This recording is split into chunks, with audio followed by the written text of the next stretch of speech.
Welcome to another edition of the Gruber Show, Gruber Morning Show. Sorry, left that out. Sponsored by the Gruber Companies. Is Rivian going to be profitable in 2024? Model Y losing its $7,500 tax credit. The Cybertruck will be both a truck and a boat. And a boat. And then 4 more join the NACS standard. Find out who. I'm Pete Gruber. And I'm Mark Schaffner. These and other stories on the Gruber Morning Show. First of all, we want to thank everyone for joining us as always. Hope that you had a wonderful holiday, lots of family time. We had, for 3 solid days, it was nothing but food, family, and good times and games and, all kinds of great stuff. How about you? Oh, we had a great time with the family. The two, for me, it's all about the 2 grandkids, and went over to my son's house. Had a wonderful time. Got to see their new puppy. The granddaughter's got a puppy for Christmas. Oh, okay. Oh, that was a lot of fun. She's 2 years old now, or so? Yeah, she's 2.5, and her little sister is just 6 months old. Ah, gotcha. Okay. Yep, wonderful time. But I do have to admit, glad to be back. Glad to be joining everyone and hitting this. Jesse was up in Durango, was it? Yeah, I was up in southern Colorado. It was nice. It was when I went out hunting yesterday on Christmas morning. It was 12 degrees. 12 degrees. Okay. Yeah, actually, when I landed, I was surprised. There wasn't any snow or anything, but it was still very cold. What were you hunting for? Elk. Elk. Oh, no kidding. Mm-hmm. Yeah. Yeah, we go out there on our reservation. My family's part of the Southern Ute Indian tribe there in southern Colorado, and we go out there and we get tags. Tribal members get tags every year, so we were out there looking for a cow elk. We did not find one this time, but they got another couple weeks out there still. I've had elk before. It's delicious. Very tender, at least the one that I had. Good meat. Yeah. Oh, it's very, very much. I've had elk and moose and venison and all good stuff. Well, again, thanks for joining us. Any questions? Let us know where you're coming in from. Instagram is going to see a green screen. We're still working on getting the positioning so that you're not looking at the center between us at times. We're going to be switching to each of us individually, but we think that problem will be solved here fairly soon. It has to do with the aspect ratio. Yeah. One is designed for cell phone, the other one is for wide, type presentation. So it will get resolved. Instagram, Alphas Warna says, hello, brothers. Thanks for joining us. Good morning. TikTok, Turan.harakit.partisi says hi. Thanks again for joining us. And I've got a number of topics today. The first one that we wanted to lead with, we've got a picture, if we can throw that up here, Jesse. It's NIO. And apparently NIO is back in the news. They say that the NIO Power Charger 4.0 and Power Swap Station 4.0 are officially now unveiled. Deployment starts April 1st, 2024. In 2024, 1,000 power swap stations and 20,000 chargers will be added to the network. The upgraded rollout of the power network in 2024 will further improve the recharging experience. And you had some definite views on that. Oh, I definitely do. I look at this and I'm like, why? Yeah.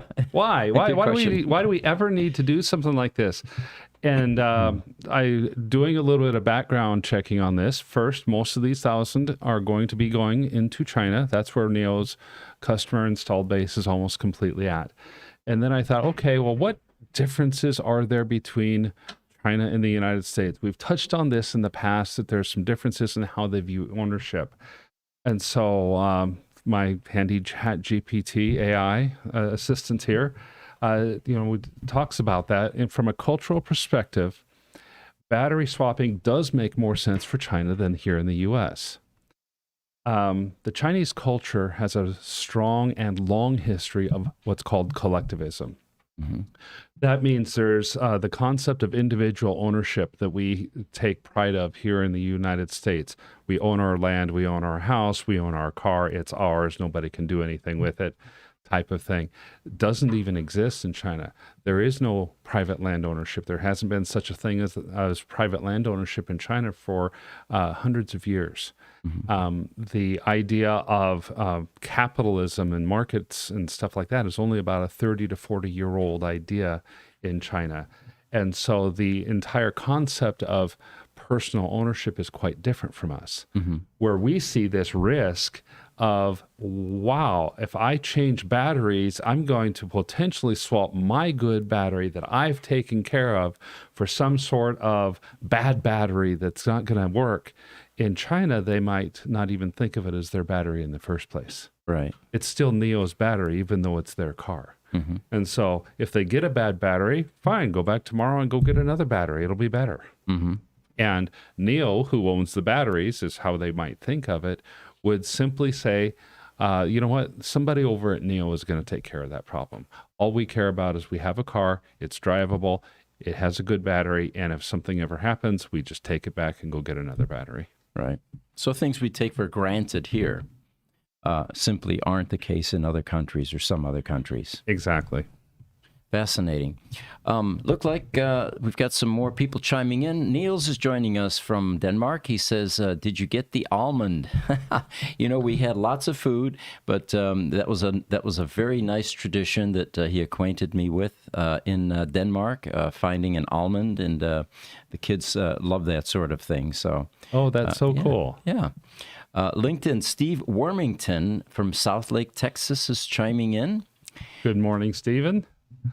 And then from YouTube, Stephen Rose says, good morning from San Juan Capistrano, California. Looking forward to another year of enjoying your informative podcasts. Thank you, Stephen. That's a beautiful part of the world, Stephen, that you're from. YouTube, again, Niels did it again. Swapping would also prevent the sad faces on battery replacement day. Yeah. Well, it definitely would. You know, that's, yeah, you can't argue the fact. Somebody over here with a Tesla that gets notice that they're going to have to pay $17,000 for a new battery, or $22,000 or $12,000 for a rebuild, that would never happen. Right. And so that would be a nice thing.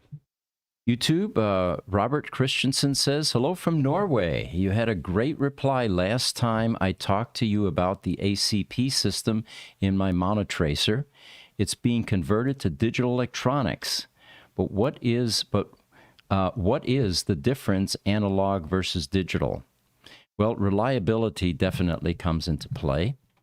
And, you know, Tesla, with the Roadster, for example, when they were first deciding that the Roadster would be a real thing, Martin Eberhard, Mark Tarpening, right? Looking for a auto manufacturer that would sell them empty sports car gliders, as they call them, that they could electrify. They initially used the ACP drivetrain, right? Which stands for AC Propulsion System, and it's not AC as in AC/DC. It's Al Caccione, his his initials. But it was mostly analog technology. The one that we bought, when we opened up what was the equivalent of a power electronics module, a case in the back that was full of circuit boards and chips.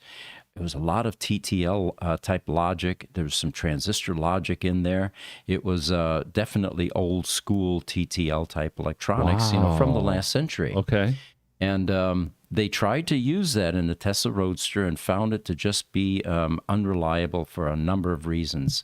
I would imagine even temperature extremes would affect the reliability of that analog technology. I would think that the analog technology would end up generating a lot more heat and being less efficient than the direct current technology as well. Yeah, most certainly. So fortunately, Tesla subcontracted out the design of a digital power electronics module, or PEM, to Chroma in Taiwan, who was well-versed and skilled in developing product like this, being in the test equipment business, basically. And they're the ones that actually designed and created the current Tesla Roadster power electronics module. And reliability soared from there. Looks like Niels is saying, plus easy access to newer battery technologies. That is another reason for a power swap station. You know what? The main argument against a power swap station is simply the complexity that you're adding to the whole battery exchange process. The idea now, the NIO announcement, when they talk about their chargers, there's 640 kilowatt chargers that they're trying to put out there too. So if there's a line of 4 or 5 or 6 cars, because it's going to take some time to put your car, bring it up, unload the battery, load the new battery in, and then drive off with it.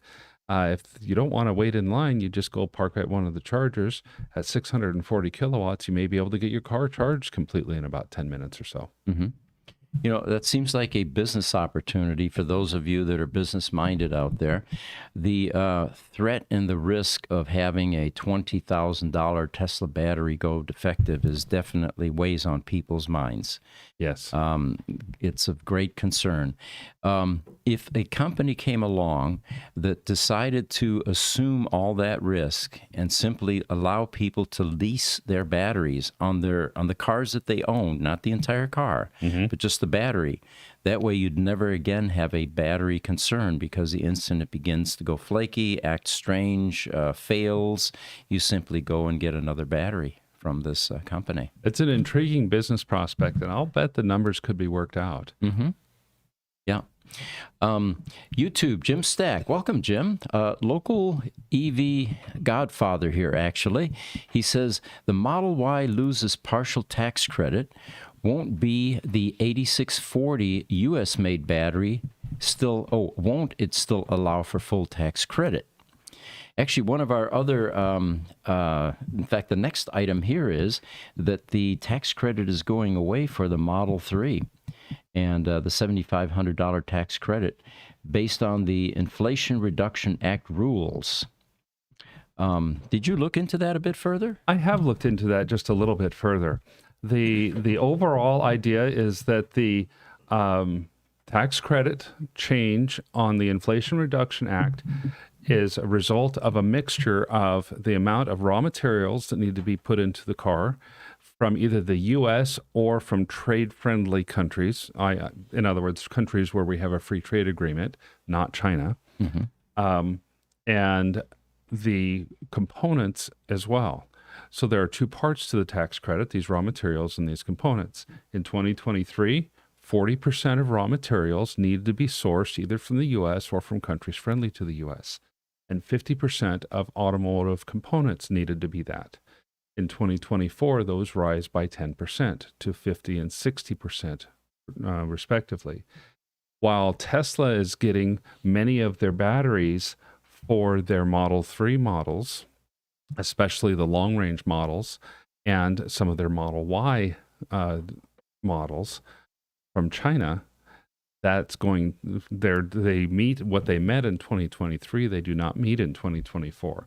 To answer Jim's question specifically, yes, Model Y is going to lose some of the Model Ys, not all of them, but it's the long-range ones that use the larger 4680 batteries are going to lose the partial tax credit because the percentage of components that need to be sourced from the U.S. or friendly countries is not going to fall up to that 60% range. The 8640 U.S.-made batteries, I think you might mean the 4680s, U.S.-made batteries are being largely reserved and put into Cybertrucks. So they could be going into the Model Ys, and as production increases on those batteries, it's likely that the Model Y will gain more of those batteries and then be able to be eligible for the credit again. Interesting. And of course, the other thing that this article points out is that with the tax credit, the Model 3's effective price was just under $35,000, and that price point has been the threshold for shoppers on the fence about EVs due to their high sticker prices. Yeah, so I know the speculation is Tesla might come out at the beginning of the year and say, okay, we're going to do another price cut on our Model 3s. Right. And that's got some people nervous. Mm-hmm. You know, guys, the other thing too about this was that the at the first of the year, you're supposed to be able to use your tax credit right there at the dealers for other EVs too. So we'll see how this is going to affect other EVs. But this is not just for Tesla. This is for anybody that's getting their materials from China or other, like you said, Mark, untrade-friendly places. So we'll see. This is going to be an industry-wide impact we're going to see. It is, and to expand on Jesse's note, one of the other large-selling vehicles that is going to be impacted is the Ford Mach-E Mustang. Okay. It's going to be losing half of the tax credit value as well, because I don't know if it's on the raw material side or the parts side. I suspect it's on the parts side that they're not going to meet the percentage standards for 2024. Interesting. Okay.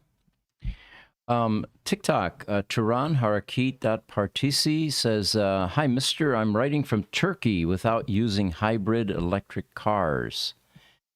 So it looks like Turkey doesn't have many.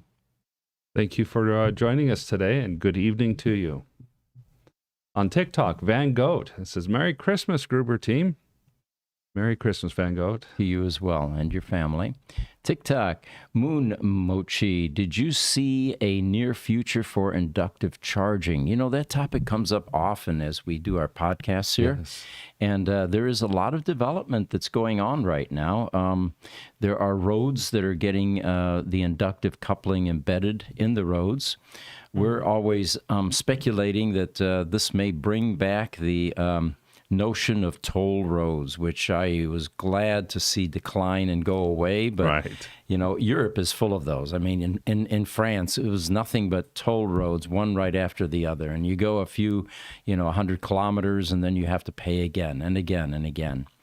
But it is definitely a technology that's going to take us away from the notion of having to plug something in to charge, which the people that predict the future saying will be a silly notion by the time that inductive charging and even solar charging takes over. I think you're right, Pete, that at some point a combination of inductive and solar charging is going to end up taking over for what charging needs to be done for cars. And frankly, I think it's going to revolutionize the way that EVs work. Yeah. Because why do you need a 100 kilowatt battery if you're able to get a charge on your car every 50 miles, or if you're able to charge from the sun as you drive? And it will become similar to what happened to power tools. People generally don't expect cords on power tools anymore. Yes, that's true. Except the big ones, of course. YouTube, Stephen Rose, he says, I'm very excited about the 48-volt system on the Cybertruck. Only Tesla has the forward-looking ability to make such a change in the automotive mainstream. The big problem with this is the scale of economies have not yet been reached for 48-volt devices. And so any manufacturer that's jumping into this is definitely creating some risk for themselves. It's going to increase some costs. Initially the 48-volt headlights, for example, are going to be more expensive because they're not going to be making these by the hundreds of thousands or millions every year. And then, of course, all the other devices, audio-type devices, door locks, anything that runs on 12 volts in a car is now going to have to be either modified or reproduced.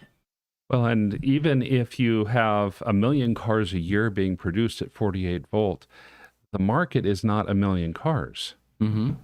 That's just what's being added to the automotive market every year. The market is the tens or hundreds of millions of cars that drive on the road on a yearly basis. Right. That are anywhere from 2 to as much as 40 or 50 years old.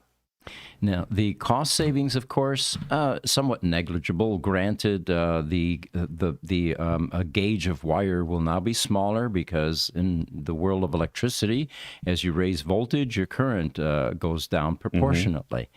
But again, I think it's a healthy step. A lot of people don't remember this, but in the last century, working on really old cars, 2030s, 40s, oftentimes you had 6-volt systems in those cars. Right.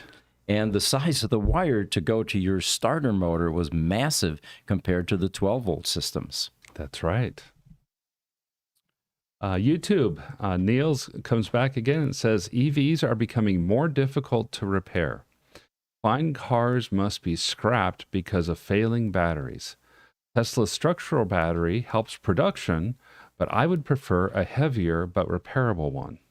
Mm-hmm. Interesting. I understand your take, Niels, and that's one of the concerns. We haven't seen much about these structural batteries yet. They're still under warranty. Are they going to be repairable in the future? And if not, that's a concern for real. TikTok Mumuchi is saying, how do you compare Ford Lightning's truck with the Cybertruck in your opinion? We have at Gruber Motor Company, we had a Cybertruck show up. It was one of the ones that was used during promotion before the actual launch, the end of November. And it came in the middle of the night, so we weren't there to actually be able to, take pictures and examine and carefully analyze. We probably won't see one of those until, first of all, they come to Phoenix in a big way. By the way, Right. my one of my daughter-in-laws actually saw a carrier going east on the I-10 with about 4 or 5 Cybertrucks on it, and they took a video. It's on our TikTok channel, actually. Those of you that are interested. Okay. We don't know where they were going, and of course, we couldn't talk to them, or they couldn't because they were on the freeway, but. So we're looking forward to doing some of those types of comparisons, but can't weigh in yet. Yeah, it's hard. Just we don't know enough about the Cybertruck yet. Mm-hmm. Ramon Hurt on YouTube says they should get rid of the tax rebates. Tesla's getting the lion's share. The OEMs have obviously gave up, and they're scaling back their EVs and switching to hybrids. Oh, that's not a direction that we support. Also, Ramon says hybrid should not get a dime of taxpayers' money. I agree with you, Ramon, on that one. Well, we were talking in our last podcast, if you remember, about how the hybrids have taken on a very large percentage of the market, almost as large as the EV percentage. And both of them are taking from the ICE vehicle market share. But while I can understand the logic of people who are just afraid to make the jump into EV, I don't agree with it. Yeah. Turan Harki Partisi says from Turkey, I made a hybrid charging engine in an electric car without ever using it. I want to offer the charging motor to car companies. It sounds like we have an inventor here. Wow, that's pretty cool. Very, very, yes. And then Jimmy Stack says, New York State toll roads. Oh, you got that right. The New York State Thruway, which crosses the entire state. They have the standard freeways as well, which are not toll-free. But it is toll road all the way. And, I have to chime in here. I was in the two-way radio business. And one of the things that the New York State Thruway had, which was revolutionary at the time, we're talking about the 1970s, was a repeater system for their communications. So every once in a while, every 100 miles or so, probably less than that, 50 miles, there was a base station that had a repeater station, which means that it receives a signal and then rebroadcasts it. Okay. And this network actually stretched the entire 400 to 500 miles of New York State thruway. And that allowed communication, across the entire length of that freeway. Sure. It was a great way to do it. It was at that time it was a technological wonder, and it set the stage for many other applications like this. Niels is saying, the whole EV thing makes too little difference. We need doubling gas prices, forced car sharing, e-bikes, homework, putting workplaces where people live, and insulating buildings. Some radical changes there. There would definitely be some big radical changes for that. I think the individualism that we have here in the United States is one of the things that has been working against us in the transition to EVs. Mm-hmm. People like being able to own and then fix what they own. Mm-hmm. And with electric vehicles, it is a computer on wheels more than any other vehicle has been. And that's a real problem for a lot of the do-it-yourselfers. Yeah, good point. Neil says, how many EV buyers replace their gas car versus getting another car? Good point. You find oftentimes people keep their old fossil fuel burners just for keepsake. Sometimes they get donated, sold, but oftentimes you find both. Yeah.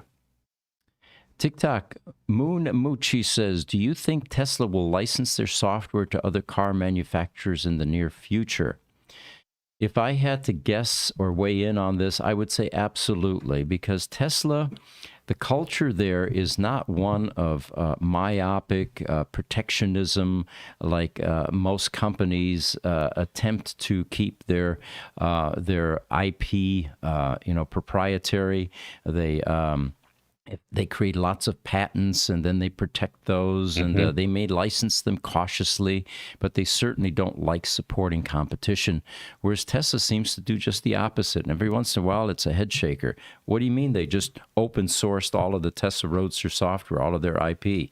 What do you mean that all of their Cybertruck vendors are now open source? So you can see where they're getting their parts from and their products. Right. So, yes, I do think that I strongly believe that Tesla will license their software to other car manufacturers. And the term license implies that they'll get revenue. There's some revenue sharing there, which makes perfect sense for both parties.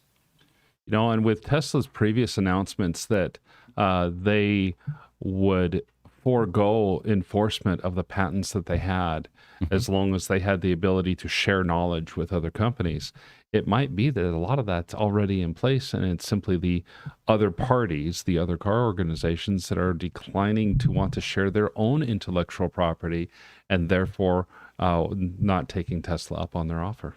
That's the other irony there, is that it doesn't seem to be reciprocal. Tesla is doing all the giving in this case. Right. Instagram, Yoganath.777. Is it possible to join your organization? We do have openings at Gruber Motor Company. We typically look for local people. It's very difficult to transplant someone from another part of the country or another part of the world for that matter. But anyone interested, if you'd like to join a growing progressive EV type service organization with lots of innovation and a lot of OJT, on-the-job training and learning, ev@gruber.com is where you'd want to send your resume. Ramon Hurd on YouTube says, I hear a lot of complaining about repairability of EVs, but then I see plenty of self-taught YouTubers doing just fine. Rich Rebuilds and Boostedboiz come to mind. Ramon, a lot of people have what I would like to call a confirmation bias. They have an end result in mind. And in this case, the end result is EVs are not repairable. And so then they go out and they look for evidence, and anything that they find that contradicts their theory, they discard. Anything that supports their theory, they keep. And they use what supports their theory to try to confirm their theory. Absolutely. And, people like Rich, for example, he was definitely a pioneer and still is in many ways.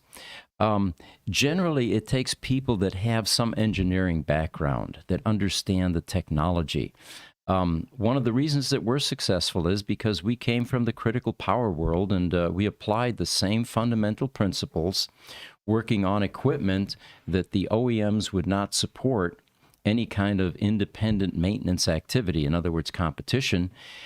We had learned to reverse engineer and develop our own schematics and documentation. It generally requires companies that have those kind of skills or make a heavy investment in those types of activities, such as reverse engineering, to develop their own documentation and then become successful.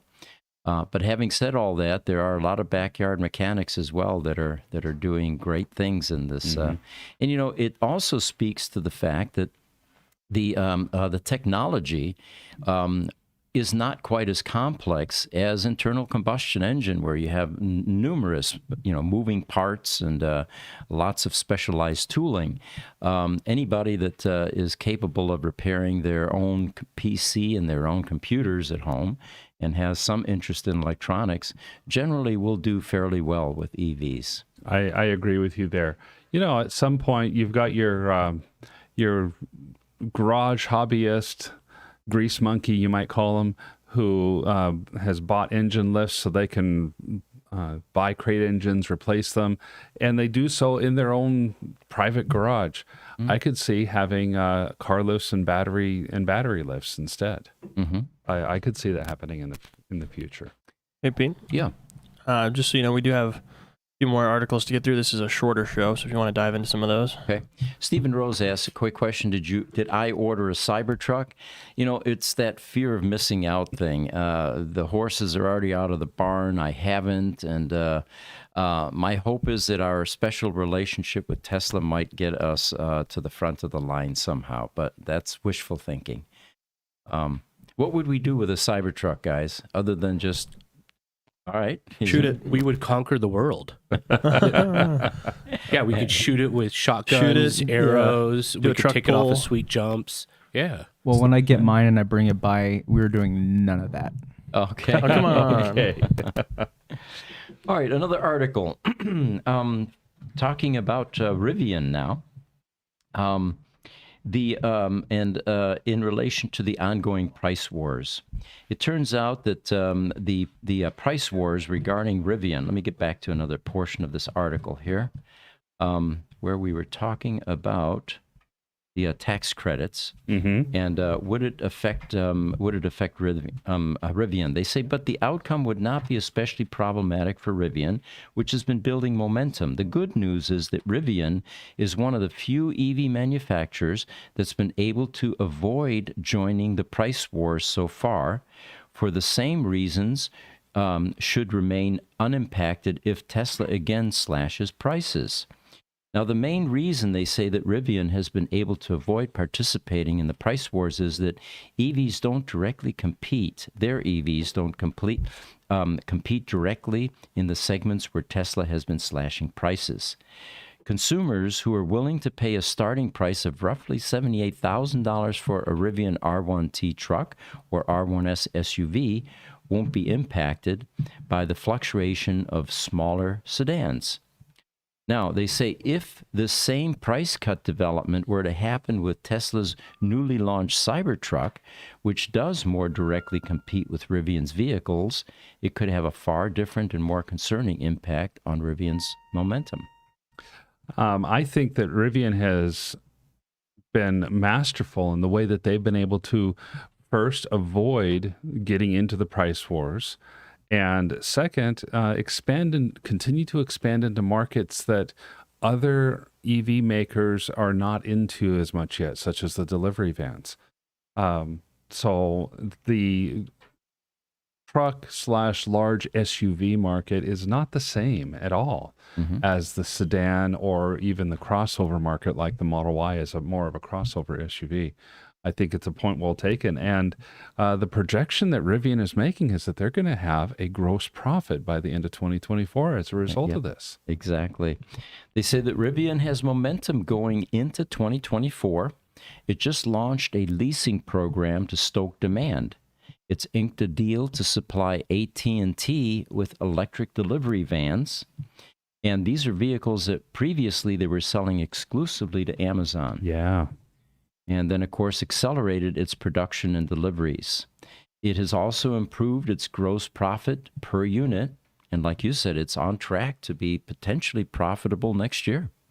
Yeah, now I realize gross profit positive will not necessarily mean that it has net income, but that is a huge step in the right direction. And Rivian seems to have solidified its spot at the top of the second tier of EV makers that have come out after Tesla in terms of its chances to become profitable in the future. I think it's got a very exciting future. Some comments. Van Goatwagon says it is a perfect Tesla for Mark and me to fit in a Cybertruck. You bet, Van Goat. Niels is saying, on a Cybertruck, if one wheel goes up, is the opposing wheel pushed down to get more grip, as they would if they were on the same stiff axle? Cybertruck also seems to be a bit long for good off-roading. A Model T might win. It does seem to be a little bit longer of a vehicle. I don't know the answer to I think Niels' they matched question, it up though. against a Tacoma, and I don't think the wheelbase was that much different. Maybe a little bit longer, But I mean, you got to remember, this is like in between a pre-runner and like an F-150, you know, and also the steering capabilities and the clearance makes it a little bit easier to off-road with.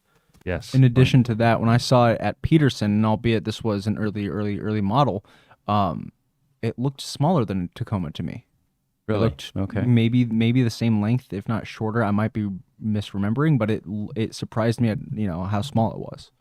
I was going to bring a picture, actually. It's someone up on their roof shooting down into their driveway. There was a Cybertruck with a Model Y, and the Model Y was substantially smaller than the Cybertruck. The Cybertruck looked very long, elongated.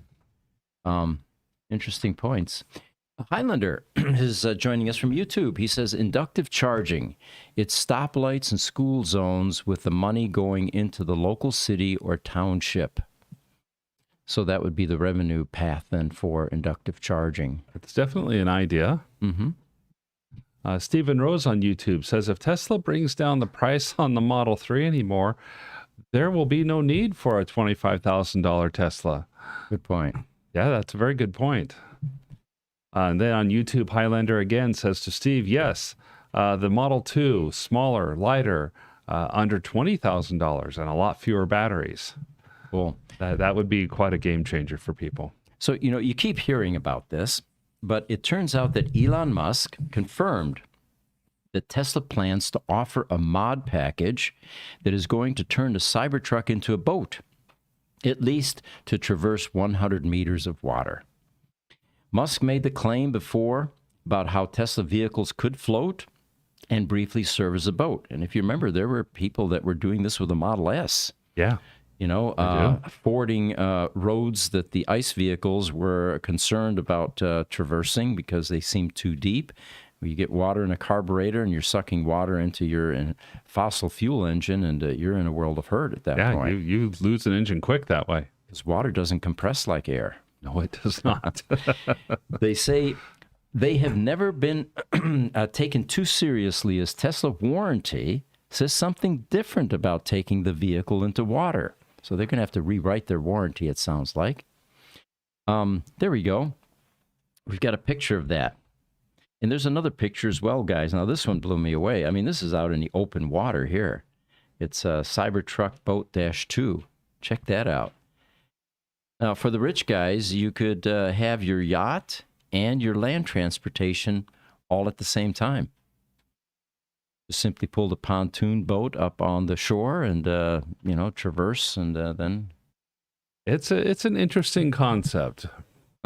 So they say the CEO, Elon, also doubled down on the claim that the Cybertruck, for which it makes more sense since it's supposed to be an off-road vehicle. Last year, Musk claimed that the Tesla Cybertruck would be waterproof enough to serve as a boat and cross rivers.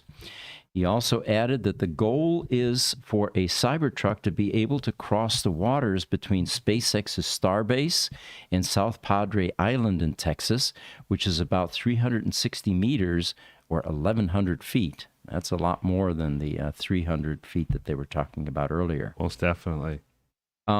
Since Tesla started deliveries of the Cybertruck last month, they learned that the Cybertruck's off-road mode includes a wade mode that pressurizes the battery pack to seal it.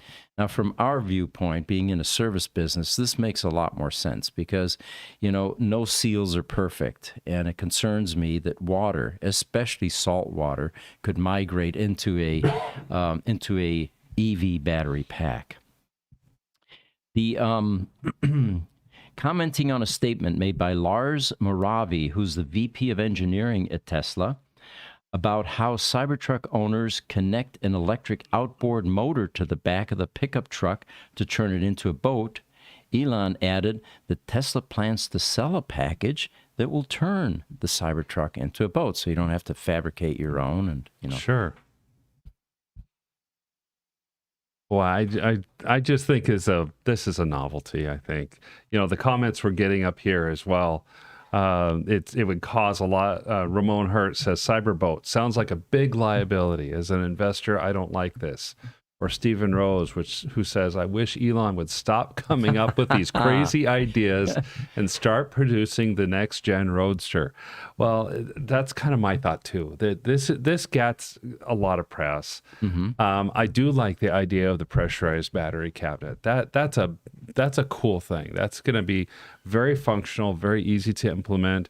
And when you think about it, if you're going to take the Cybertruck off-roading, you're going to get to the point where you're going to need to cross creeks, streams, or small rivers. You're going to be putting water in that area of where the battery would sit. Pressurizing the battery makes total sense. But turning a $60,000 vehicle into a boat when you could go and tow a boat that you would buy that would be really nice for maybe $40,000, I don't know. Compelling arguments, Mark. Makes sense. You know, the other thing I think about is if you're fording a river or stream or whatever, you can't see what's going on down below. You know, jagged rocks, for example, ripping out your understructure, you know. Yeah, I'm kind of with Stephen Rose on this one. I wish Elon would stop coming up with crazy ideas, and let's go a bit more mainstream here.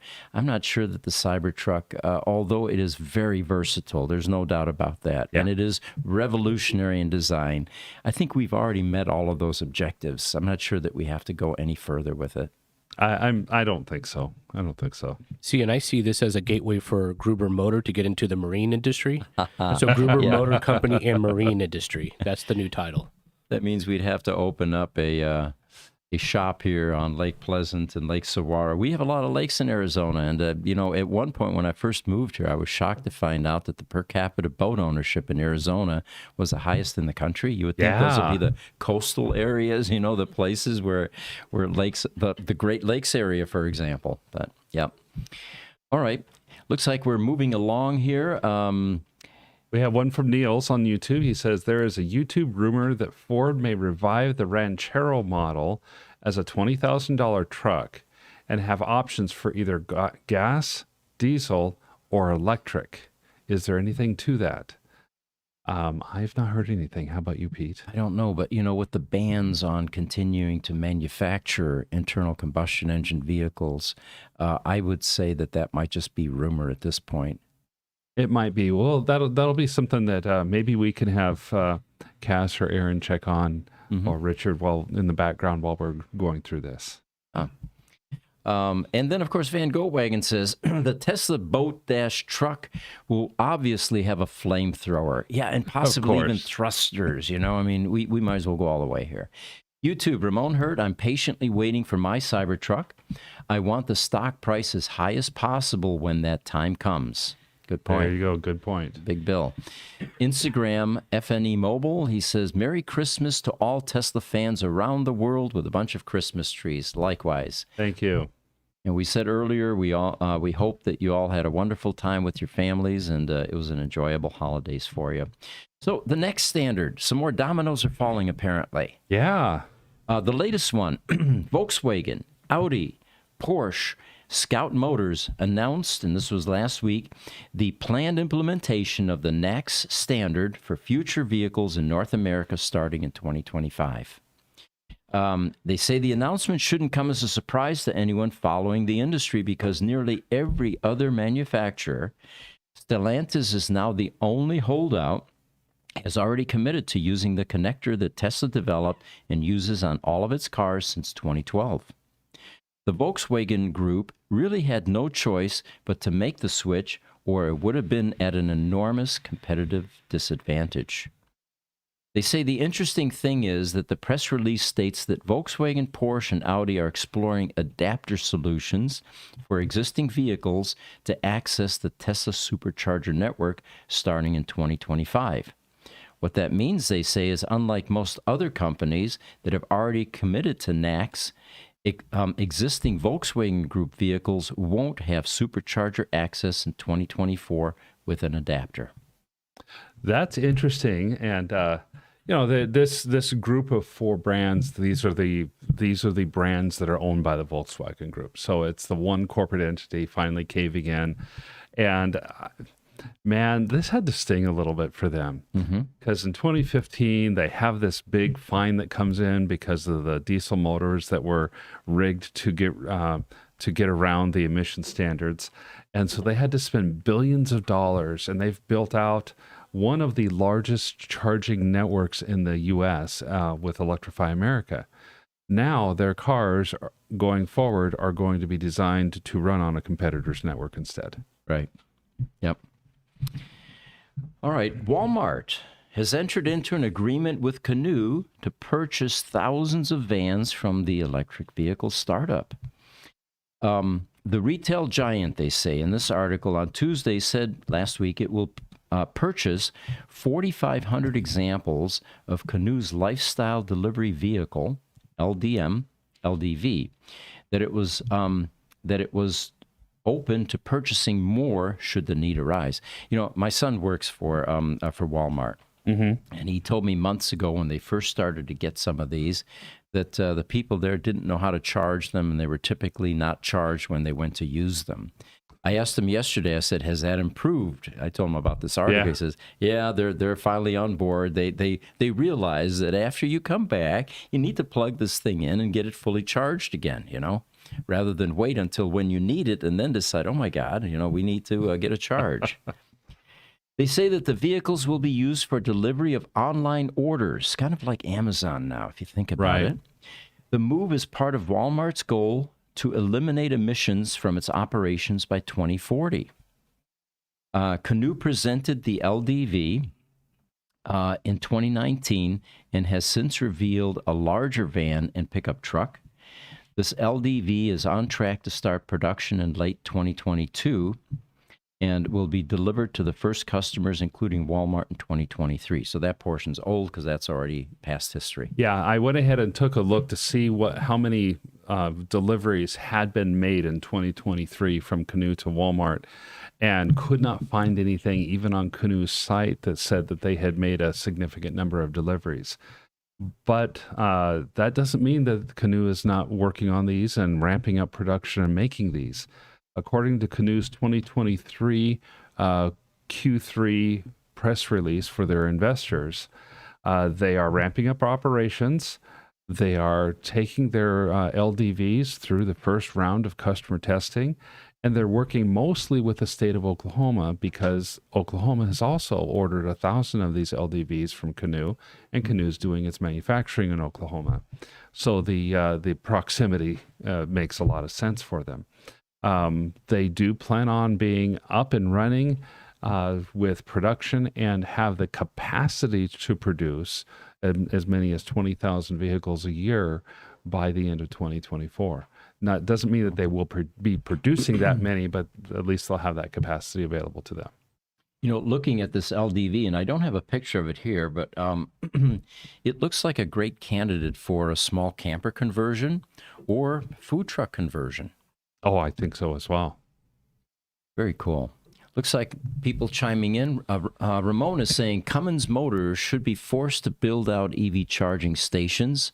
They just had their own dieselgate. You know, Jesse was talking about that this morning. And the fine just seems staggering to me. But what were the stats on that, guys? I don't remember the exact amount. It's over $1 billion, though. I think it was like $1.7 billion. Yeah. And it sounds eerily similar to what happened with Volkswagen. Yeah. Where they were building motors that were designed to circumvent the testing standards. Yeah. And what's crazy, so it was 1.6 billion and it was a settlement. So Cummins agreed to pay this. Amazing. Yeah. Yeah. It's oof.